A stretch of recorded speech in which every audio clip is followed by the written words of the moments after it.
Hello. Hello. Right then, so this is the Force K Long Patrol. And you're probably wondering why, even though the Live came first, the Long Patrol came second. Live came before Leander class, the Long Patrols come after Leander class. Well, simply put, it's because Force K matters.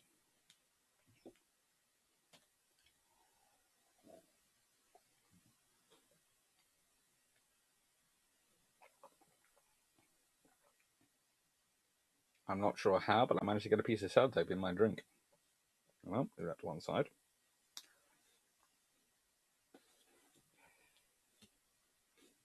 That was a bit gross. It was okay. So, Force K matters. Force K is one of those force names which comes up and it's sort of put to one side because other forces, fleets, are involved in these really big events, these massive events which attract attention. But Force K is the force which is fighting the war. And by that, I mean the day-to-day fighting. When you're talking about history, it often focuses in on the Mahanian emphasized side of war. Okay? Now, I'm not one of those historians who goes, Mahan is just about fighting battles and sea control, and Corbett is just about how you exercise the sea. Mahan is writing about sea power from the perspective of a nation which doesn't have control of the sea. Corbett is writing about one who has it from the perspective of one who has control of the sea. But the Mahanian side, the reason why people focus so much on his part of his thing going for sea control is because that's the attractive side of history. The big battles, the glorious history, all that stuff, that is what matters when you're talking about history, because that is what people love to get involved in.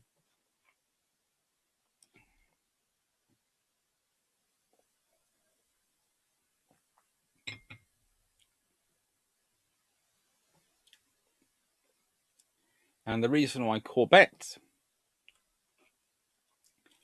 is perhaps so interesting, but is also so forgotten, is because of his emphasis, although he still does talk about getting control of the sea, on how you use sea control and the things you do with it for, and how you use it to plague your enemy.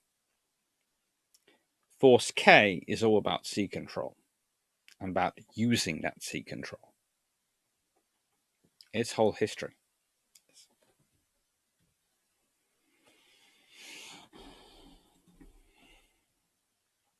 So let's see. The 1939 Force K is based in Freetown, Sierra Leone. Consists of a battlecruiser, HMS Renown, and the HMS Ark Royal, plus some H-class destroyers. Usually has some other cruisers attached to them, including occasionally HMS Neptune and HMS Orion. They have wandering around. I think it's more Orion than Neptune which gets there, but Neptune I think does get there as well. Force K in 1949 and 1941, sorry, are something different. The idea is you use the pre-war built Arethusa's. These lovely little 6-inch gun cruisers that built as small as you can build a possible cruiser to be. And everyone else looking goes, that's terrible. Oh, that's too small. That's the thing. Royal Navy has a plan for them. They might fit in what you'd call scout cruiser role.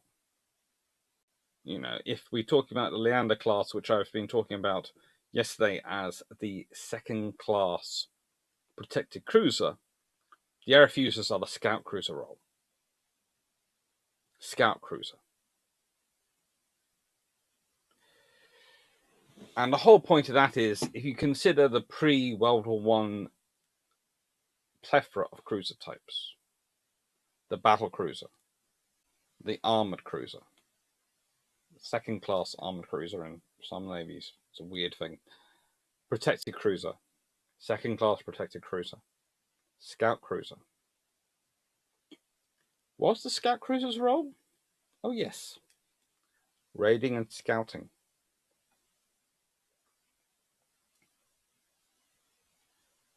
I'm not saying the Royal Navy was necessarily thinking that they were going to end up fighting a war in the Mediterranean where they would need to assert their dominance and control the sea by doing what was a restrictive form of sea control, highly aggressive form of sea control,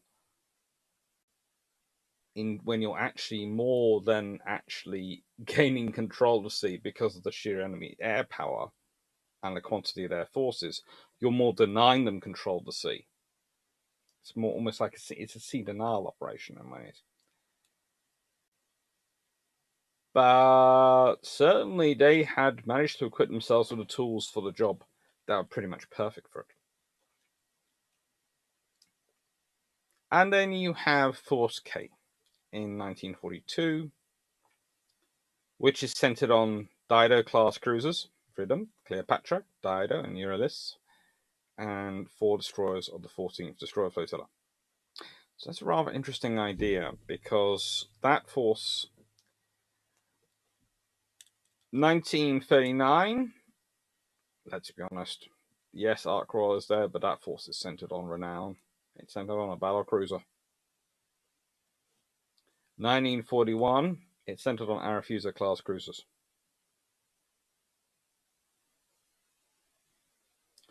1942, it's centered on large destroyers. They're taking the lead. They're the dominant force in it. They're the dominant motif in its operations. They're very much at the front. The cruisers are there, yes. But the Didos are not operating the same way that the Arethusas were. The Arethusas led the charge. The Didos supported. And you can understand it in a way, but also it's because the Arethusas at this point have, well, at the end of 1941, they're both damaged, and it takes while to get them back in service in enough numbers, and then you want them elsewhere because they're more useful elsewhere. And the Arethusas are the cruiser side of the large destroyer, small cruiser divide. And it makes sense when you're doing a side of force, this operation, that you would be using either a large destroyer or a very small cruiser as your front ship.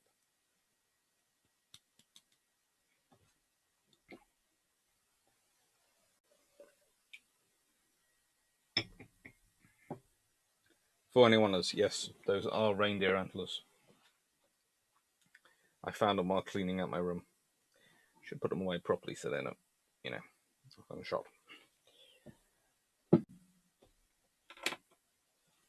How are they doing that? Gone. Right. So it's an interesting force, and it's interesting operations. Most of the time, it is centered, though, on the center of the Mediterranean. And when I say the center of the Mediterranean, if I zoom in a bit, it is basically this half of the lovely Daniel Freeman supplied other logo I have up on my screen, the Iron Brew logo, the can logo. So pretty much it's the area that encompasses the third closest to me, rather than actually maybe even the half closest to me. It's really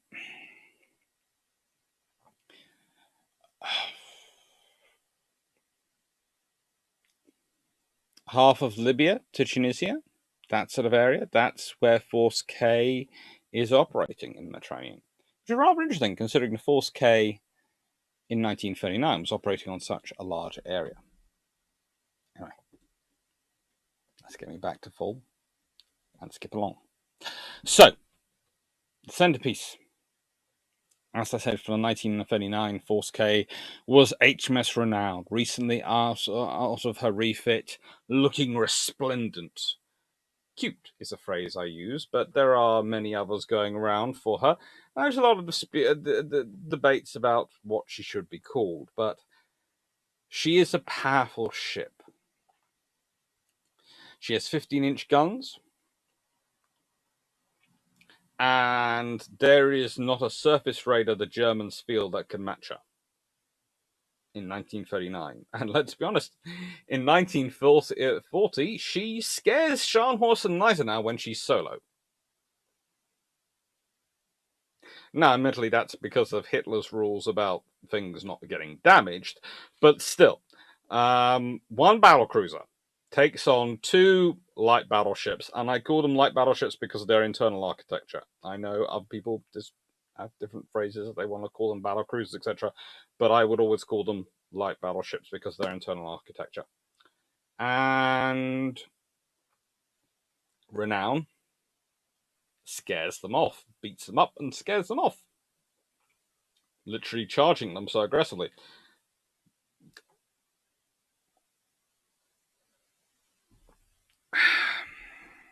There is actually an argument that she uses up in all her engagements the 9 lives accrued to the battlecruiser squadron at the beginning of World War II, which is why Hood and Repulse both get sunk. Because Renown's taken all the luck. And I can see that argument, but she's a powerful and fast ship, and for working in tandem with Ark Royal, that is a anti-surface raider force which is going to achieve a lot of dominance, and their whole purpose is a very simple thing. You may get a surface raider into the South Atlantic. It might even get into the Indian Ocean, but it ain't getting home.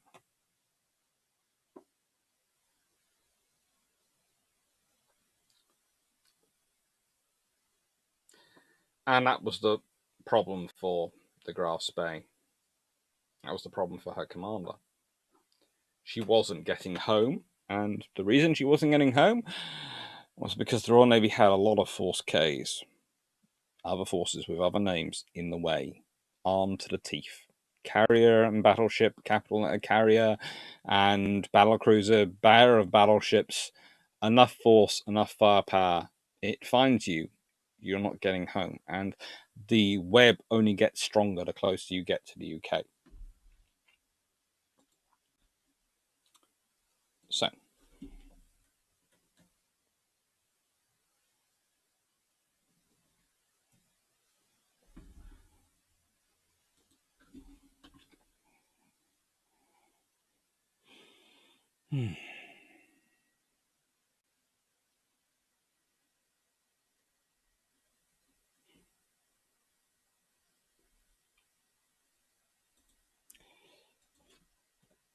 So, here is Force K in 1939. And this is what they're doing. So, I keep saying so tonight. The Graf Spee has got cornered in Montevideo after the Battle of the River Plate. And now you have all these forces coming in. You have Force H, which at this time is Sussex and Shropshire. That's 2 8-inch cruisers. Force I, from the Indian Ocean, centered on Eagle, Cornwall, and Gloucester. Again, 2 8-inch cruisers and a small carrier. Force K, the heavy unit, Ark Royal, and Renown.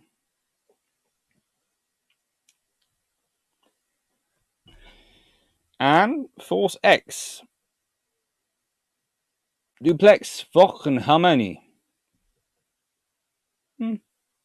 The French one. And there's also the South African division, South American division, all these things.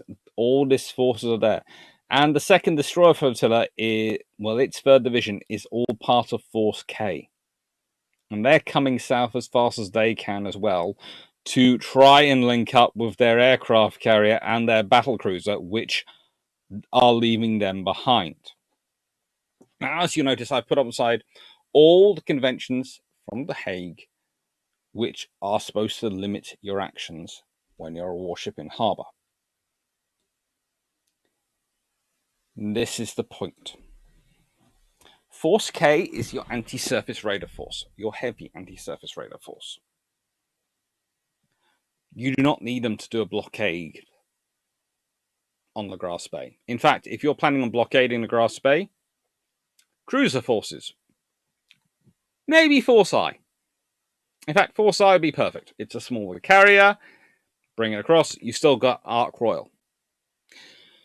You're only sending Ark Royal down, your Premier Strike Unit, and HMS Renown, your fastest capital unit, the only rebuilt battlecruiser the Royal Navy has, south at speeds which are burning fuel, damaging engines at as fast as they can go, not because you are planning on sitting outside doing a blockade. If they got there in time, Grass Bay would never have been able to sink itself. Langsdorff wouldn't have been able to do that decision. It would have been taken out of his hands. And before I get a lot of comments quoting to me the various legal niceties, the rules of war, all those things, I would point out that the Royal Navy has form on this. There's the Altmark incident in Norway, where the Royal Navy goes in to free its sailors in Norwegian waters when they're neutral.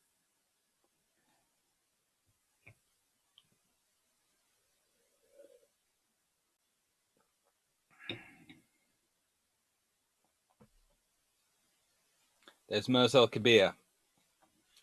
There's all sorts of incidents where the Royal Navy takes a policy of writing the rules rather than abiding by the rules. In this case, they would use the justification that Montevideo, Uruguay didn't have the power to didn't have necessary military force to force an internment of the Grass Bay, or claimed they saw it getting ready to go to sea to try and hide in Argentina. There are all sorts of justifications the Royal Navy could come up with in retrospect when they're asking for forgiveness. Skewer dive bombers, swordfish torpedo bombers, and the largest carrier air group you have in your fleet are not things you are sending south as fast as they can go because they're going to sit off the coast and look pretty. So Force K in 1939, if you look at this force, especially when you consider the other forces there, is the premier anti-surface radar force the Royal Navy has in the South Atlantic. Not Force H, Force K. But we don't remember it in this guise, largely because it didn't get used. It was guaranteeing control of the sea, but it didn't get used. Well, it got used, but it didn't get to actually... Trying to think of a nice way to say this, but it didn't get any scalps. So, you know, it gets forgotten. And this was its primary heavy hitter for something sitting in a harbour. HMS Ark Royal, the Royal Navy's strike carrier. Now, I've gone into aircraft carriers enough, and there's a whole special with me and Jamie Seedale on HMS Formidable. There's a whole special with Jamie Seedale and me talking about Operation C and the Japanese Indian Ocean raid. And there's a few discussions of me and Jamie talking about aircraft carriers out there. A fair often ones. Because Ark Royal is a strike carrier. That's what the Royal Navy are building her for. They're building her to take out fleets which are hiding in the harbour, and that is what she's there to do. And she'd do that very well.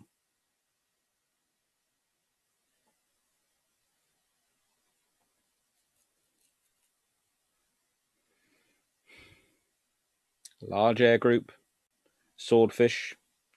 Remember, Swordfish could also theoretically do dive bombing. I wouldn't like to do it myself, but apparently they could. It was theoretically in their capabilities.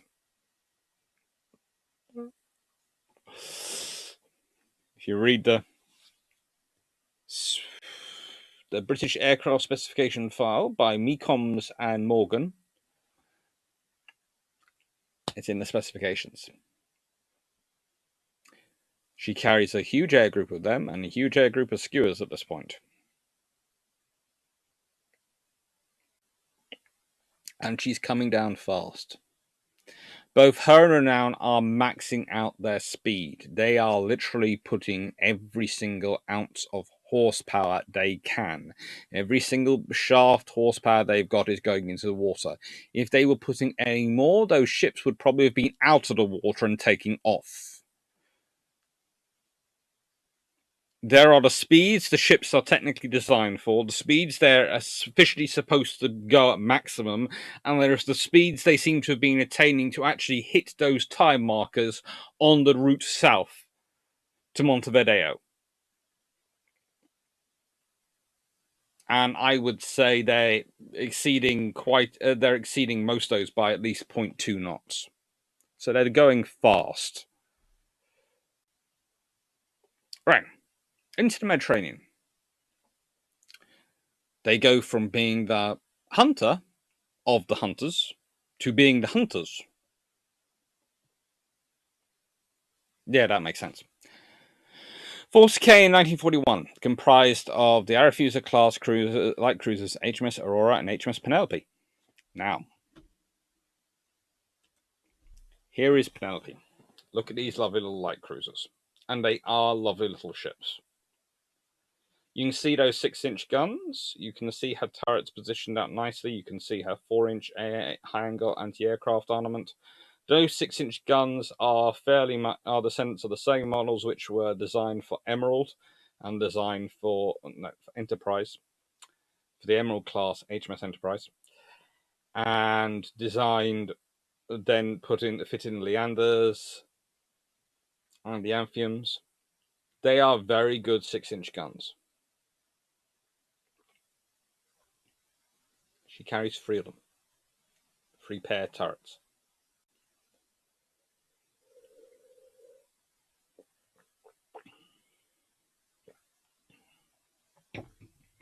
She's got everything she needs in confined waters of the Mediterranean to cause a lot of trouble. And they are very well subdivided. I would say... Okay. A cruiser relies in part on its subdivision and in part on its armor for its protection.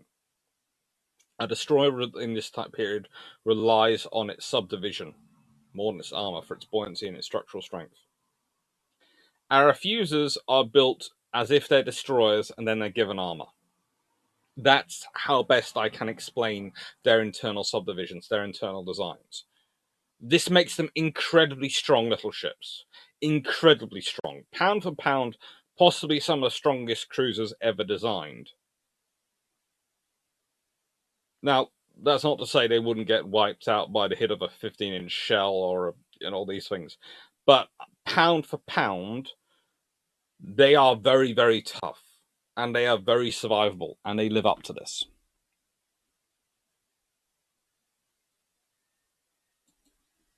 So, Force K was tasked with disrupting as much as possible the Axis maritime supply routes to North Africa.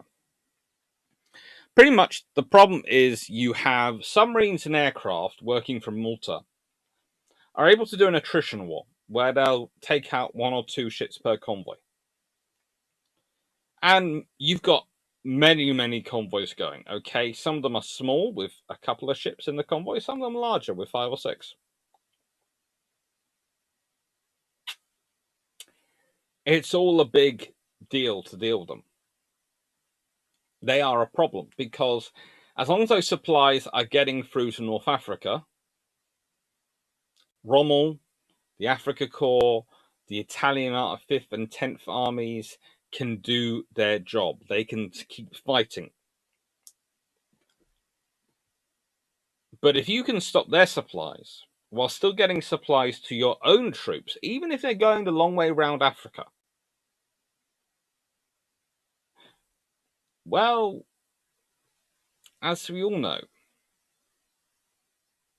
war is really logistics.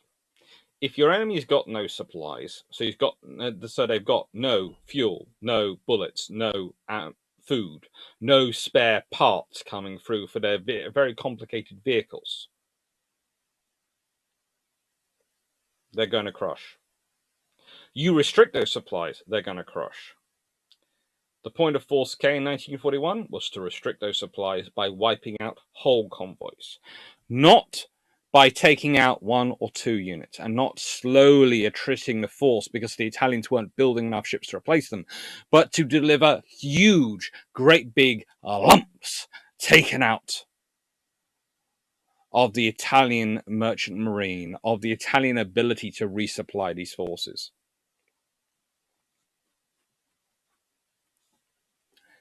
Now, they had advantages. The British had cracked the Italian codes, and thanks had cracked the Enigma as well, thanks to help from the Polish. And yes, whilst the Italians and Germans would also have fun trying to crack the British codes and would actually do it as well on occasion, the British managed to seem to make slightly better use of it. Although there is the classic example I use is that the British classic cover was an aircraft would turn up and spot the convoy, and then that would guide in the surface forces. So many convoys get spotted while Force K is on operations in 1941 and destroyed, that the Italians and the Germans are actually thinking that Malta has far larger numbers of reconnaissance aircraft on there than it actually does, which in turn makes them think there must be a far larger air group of aircraft there than it actually does than it does, which in turn makes them think they must have more supplies and more defenders there than they actually do, which means they are consistently overestimating the level of force available on Malta. So,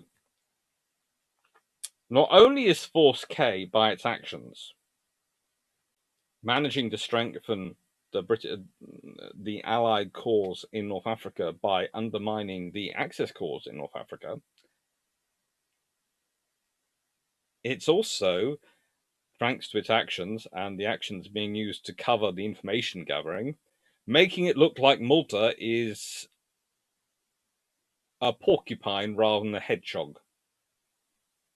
And I'm going that for because the porcupine has huge spikes, whereas a hedgehog is slightly smaller.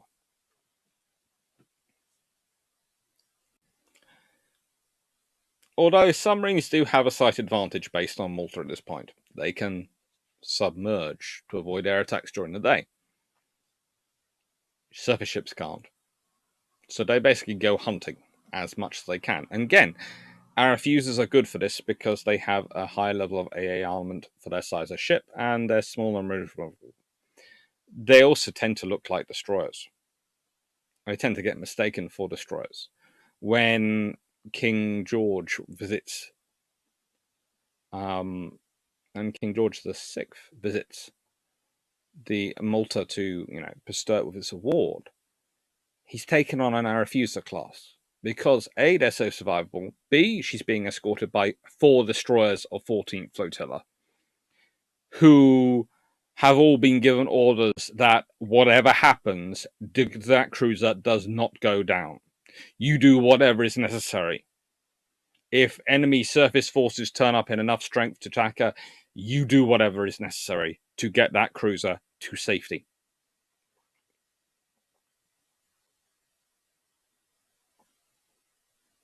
Interesting turn of phrase. You do whatever is necessary to get that cruiser to safety.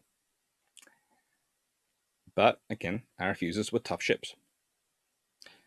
So the idea for Force K in 1941 was they would wipe out whole convoys rather than a couple of them. Aurora took the lead. As you can see, classic, rather lovely lines. I like the Arethusas. They look nice. lines. They look like nice ships, and they are nice ships. In fact, to an extent, they have almost American-style lines because the way the hull forms. But actually, they don't. They look like they do, but they don't. They look like they do because, to an extent, they're designed with the same ideas in mind as the Americans were designing some of their light cruisers, although they were designing them far bigger. In that, these ships were designed for economical high speed. And boy, could they bring that. They were really, really fast when they wanted to be. And in time, I will be doing a class profile like I've done for other cruisers. The E's, the F's, D's, C's.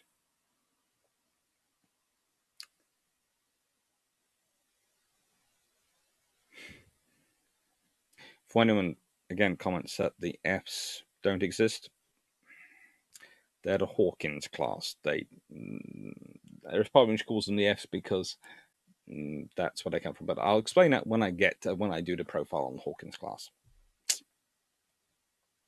Anyway, this all culminates in the Battle of Duisburg Convoy. And Duisburg Convoy is a very fun operation if you are not Italian. So, one of the Germans and Italians keep having these constant convoys going across. They start off in February, and they're still sort of going across on quite regular timetable. The British know where they are. The British have the intelligence to tell them where they are, and the British therefore take them out. What is interesting is that if we go through it and we're looking at the end, the Force K, after they've turned from Malta, they don't really notice they're being attacked by Italian heavy cruiser salvos because they're so far away and they're going so fast, they don't see the splashes. There's also the fact that the convoy is damaged by a HMS Upholder, which is one of the U-class vessels operating from Malta as well. Always fun. The ships are guided in by radar. And they use this to get an advantage, much like with the Battle of Cape Bon. They use the radar to give themselves positioning so they know where the Italians are. Battle of Cape Bon takes place later, and its Italian cruiser force is pretty much wiped out by Royal Navy destroyers because they managed to position themselves so perfectly. And again, those cruisers were in a lot of problems because they were actually being used as a convoy to get supplies to North Africa. The big thing in this convoy is that the Royal Navy managed to take out 40,000 tons of Italian shipping, mostly, in one go. 40,000 tons of ships. Now, that might not sound like a lot today, but in those days, that's a lot of ships. That's a lot of merchant ships. And they're all taken out.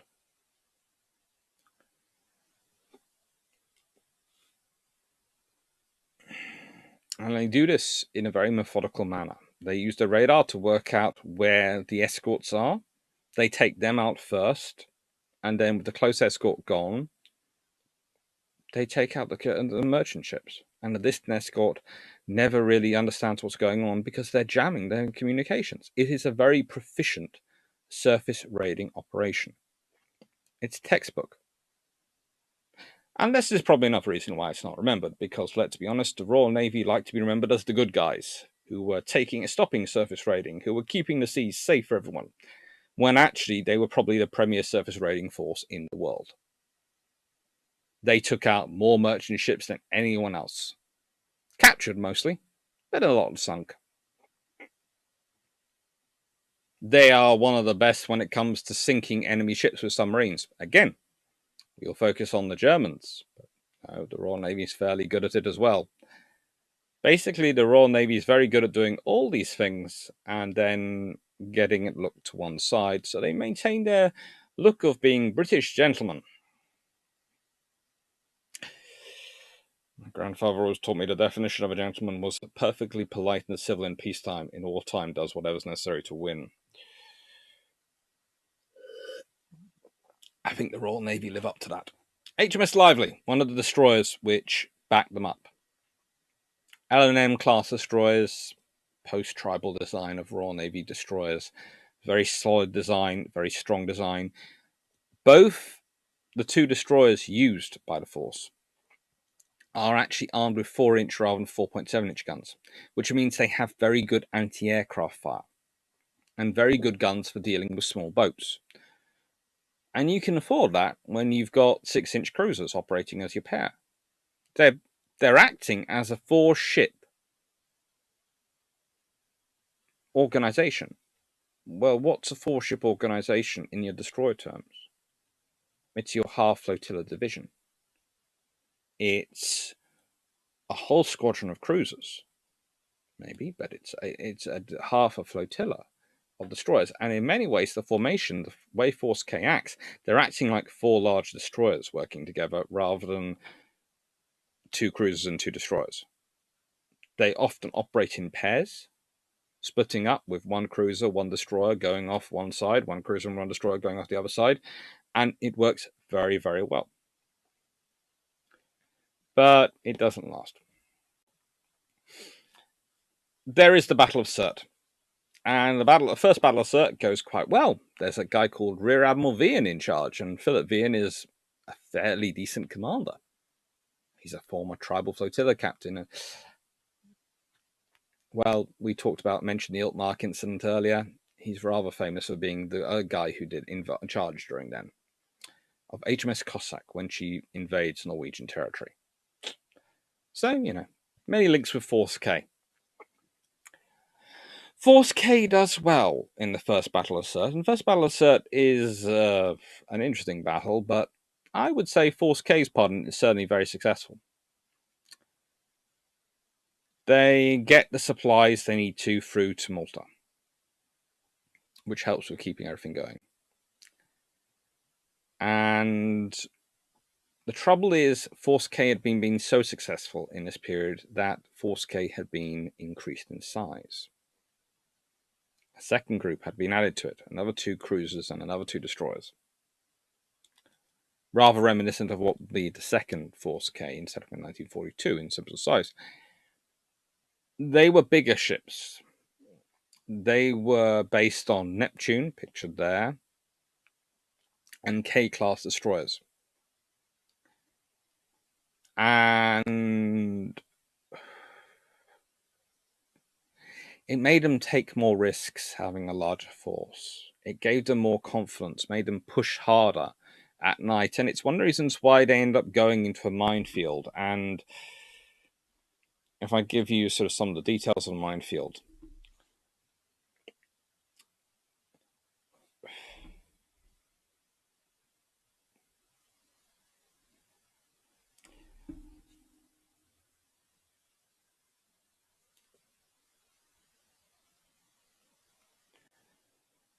The minefields had been laid 6 months previous to that to try and stop British coastal shelling near Tripoli. Force K runs into it. Cruiser and destroyer Kandahar both lost. Light cruisers Aurora and Penelope, those stalwarts of Force K from the beginning, are damaged. Which is a very successful thing for the Italians. For the Royal New Zealand Navy, for example, they lost 2 officers and 48 ratings in Neptune alone. Because Neptune, whilst not technically a New Zealand ship, had been sort of a New Zealand ship in terms of her crewing. She'd also had quite a large South African contingent on her.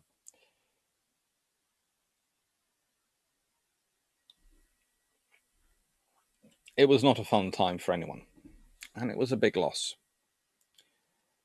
Kandahar was lost trying to assist Neptune. Luckily, Penelope and Aurora got out, get refitted, and get into service. But for a while, especially with the siege of Malta progressing, it forces surface forces back from Malta. Which is a problem, but not too big a one. They get back there. So, Force K 2.0. So that starts off with Operation Stoneage, which is the resupply of Malta. And as part of the resupplying forces, they're not only taking the fuel, they're also taking the ships which are going to form Force K. So Force K is really the cornerstone of the convoy escort. It's typical British going, we need to get these supplies there so we can operate ships from there. We'll kill two birds with one stone.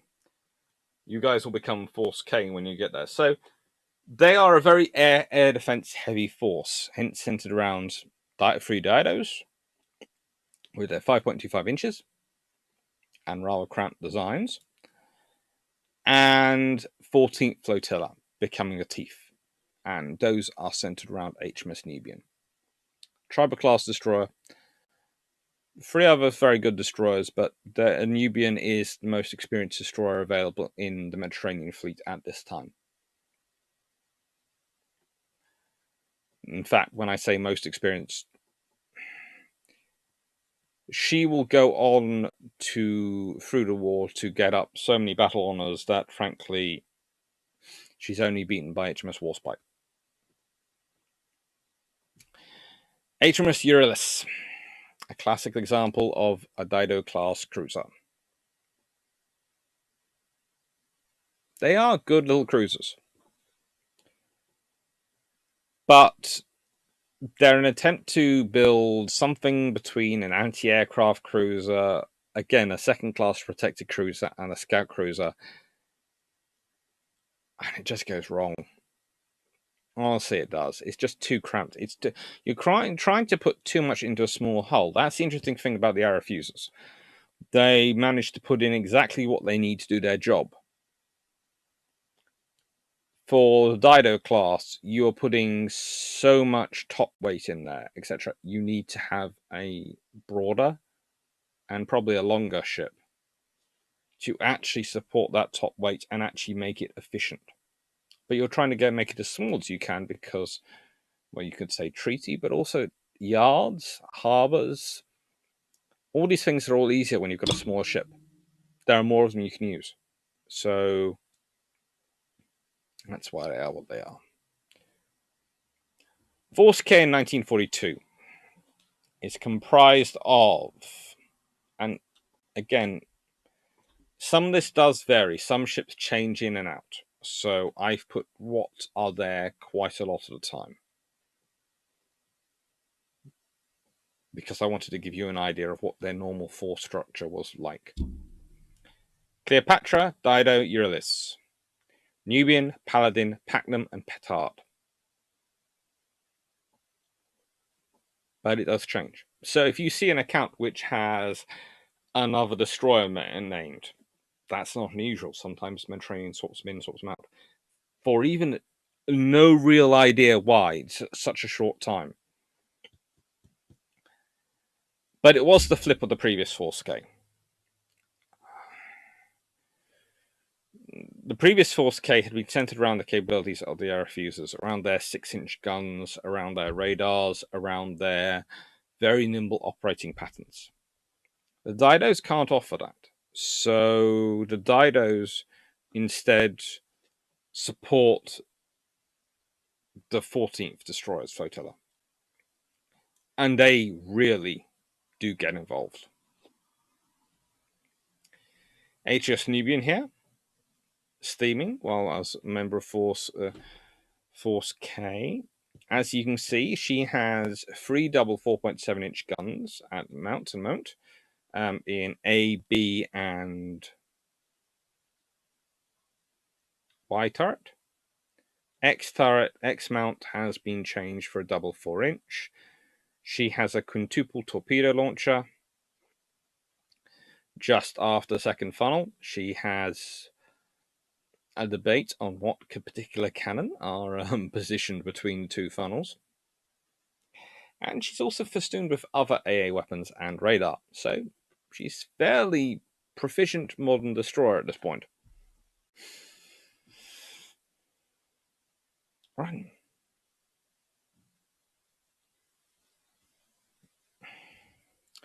It was the name of a critical hitting anti-surface radar force. Well, yeah. Sometimes I see my own summaries and I worry about them. And yes, that is another picture of HMS Penelope. Yes, I do have a small crush on that ship. My girlfriend has been told she is not jealous or worried about it at all. HMS Penelope and the Arethusa class are really what I consider the epitome of Force K, when Force K is at its best in 1941. In 1939, Force K is an anti-surface radar force, which is also taking up merchant ships from the sea. Merchant ships which belong to other powers. They are very capable, but they are limited in that they can only be in one place at a time. Just imagine the Battle of River Plate if Force K had been managed to be down there for it. But it couldn't be, because Force K had to be up where it was, just in case the Grass Bay had, instead of heading to River Plate, had decided to run home with its tail between its legs, in which case it was going to get a rather too friendly for Langsdorff's needs introduction to some swordfish torpedo bombers, probably, with the idea of slowing it down, and then a very, very warm reception from HMS Renown. Positively roasting reception, probably. But they didn't get to do that. So Force K, unlike Force H, is not remembered for its service. There. Then it goes into the Mediterranean. Force K becomes its Mediterranean force based from Malta, and it has a lot of fun. It does a lot of good there. But again, it's the nasty, dirty side of naval war. It's not the big, honorable fighting with the Bismarck or, these warship duels or duels of Battle of Matapan or even the Taranto raid. This is the dirty, nasty, day-to-day making a war of convoy warfare and anti-convoy warfare, of logistics, of the reality of war fighting. And they do that very well. But that's not something you really make a large song and dance about, because your whole thing is the other guys are the nasty guys who are hitting merchant ships. That's what you're selling in the press around the world. Making a big fuss about you taking out the other guys' merchant ships kind of looks bad.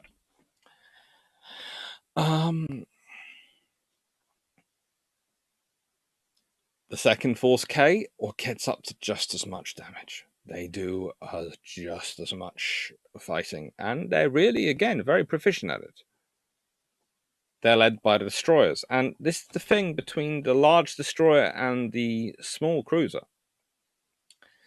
I would argue, again, the tribal class destroyers are heading towards the battle class, and the daring class bottom are definitely heading into the small cruiser category.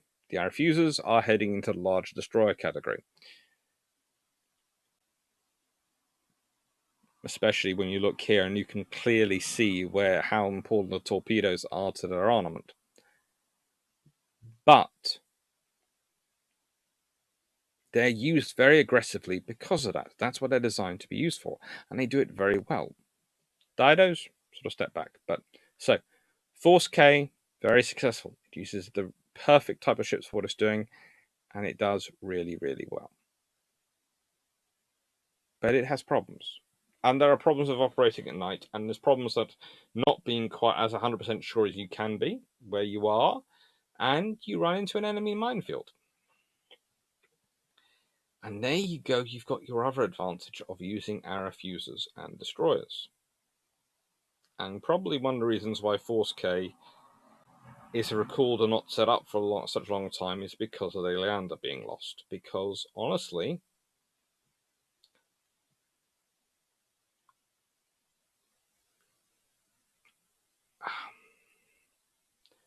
scout cruisers, large destroyers, are more politically expendable than cruisers and carriers and battleships. I don't like saying this, but they are. They write them off as the baby cruiser or as a distress destroyer. So you can lose those and you can recover. You have more of them. You have the Didos building. You have lots of large destroyers building. You don't really have any replacements for the Leanders building. Crown colonies fill in at the town-sized role, sort of at that, are trying to be a town built as bare bones as possible. They're not really Leanders. They're more something else.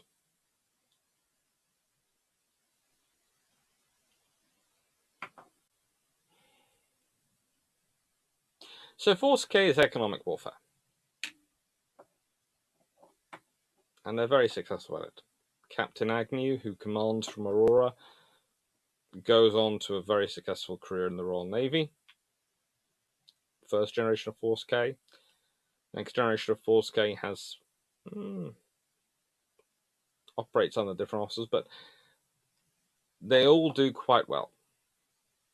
And they all achieve what they're there to achieve. And what they're there to achieve is the shutting down of supplies to North Africa. Because it's very difficult to kill a division of troops.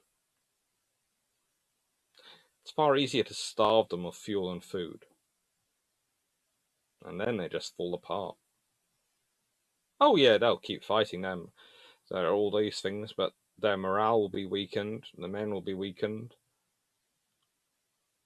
their equipment won't work. Which is easier to fight?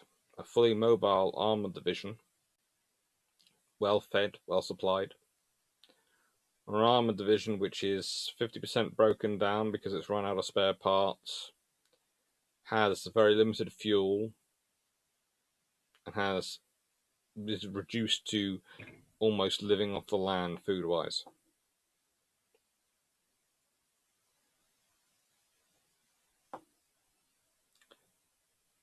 The Battle of North Africa is fought around Malta. That's why you retain control of Malta, and that's why you have things like Force K operating from Malta. Because if you can deny the Italians control the sea, so the Axis forces cannot resupply at will. In fact, they're losing more of their supplies than they're getting across. You win North Africa. And if you win North Africa, there's a whole large army which gets captured there. And that's a big win.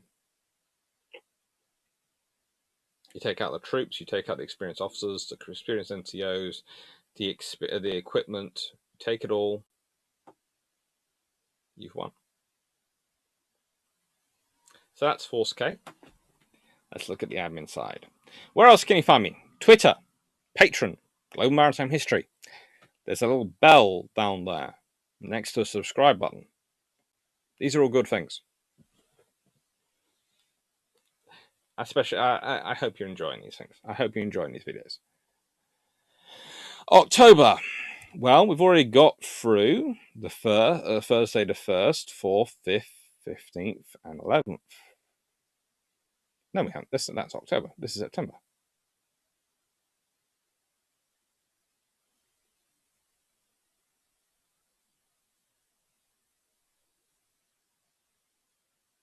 Oh, these slides have come up back to front. That's helpful. Have no idea why they did that. So, give me a second. So here's what we have coming up in the rest of September. We have Patreon number 7, how the RN encountered E-boats in English Channel, as proposed by Paul. We have Operation Menace, the failed seizure of Dakar. And then we have Brew Ships 19, Naval History for Younger Minds. And Tuesday 19th, the 29th, the Cretan War, 1645 to 69. I know, I've gone some very, very history on some of these, but I think they'll be a lot of fun. And this is going to be shortest long patrol yet. And there is a reason it's been as short as it has, because I have done several 2-minute videos, and I know we covered a lot in live. But also, there isn't really much written about Force K in terms of operations. So I'm going to be doing some more work. And I have a feeling there will be a Long Patrol Volume 2, probably in the new year at some point, after I've managed to visit some archives and check out what some books have written. So, I hope you've enjoyed the Long Patrol about Force K.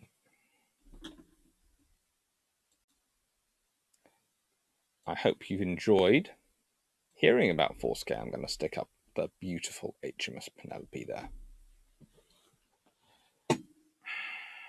And I hope you found it interesting about their transition. 1939, anti-surface radar force. 1941-42, till they were finally dissolved, a surface radar force. It's the reality of war. The Royal Navy in 1939 is using control the sea to clear the sea of the enemy. In 1941 and 42, it's using control the sea to dispute the control of the sea of the enemy. Royal Navy doesn't have absolute control of the sea in the Mediterranean. It isn't going to allow it to anyone else either. The reason the Royal Navy doesn't have control? Air power. And a lack of aircraft carriers, mostly. It managed to do quite well, thanks to Illustrious, thanks to Formidable,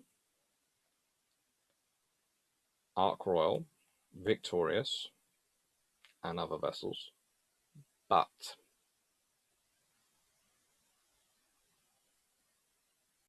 the loss of Crete, the loss of France, big problems for the Royal Navy to deal with when keeping control of the Mediterranean. And therefore in keeping control of North Africa, which is why Force K is so important. Because Force K is what allows the Royal Navy to stop anyone else getting control or claiming control or exercising control of the Mediterranean in the center of supplying North Africa. Yes, aircraft, submarines are involved in disputing it, certainly, and they are critical to disputing of the enemy operations, but they don't achieve the same psychological impact as surface ship operations. Submarines are stealth predators. Aircraft come and go. They have to return to base to refuel. A surface ship looks like as permanent a claim as you can make on water.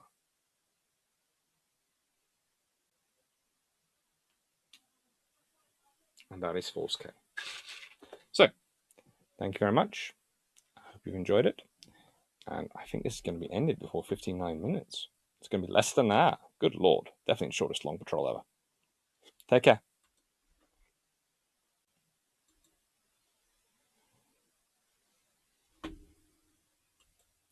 Before I go, thank you to everyone who watches these videos.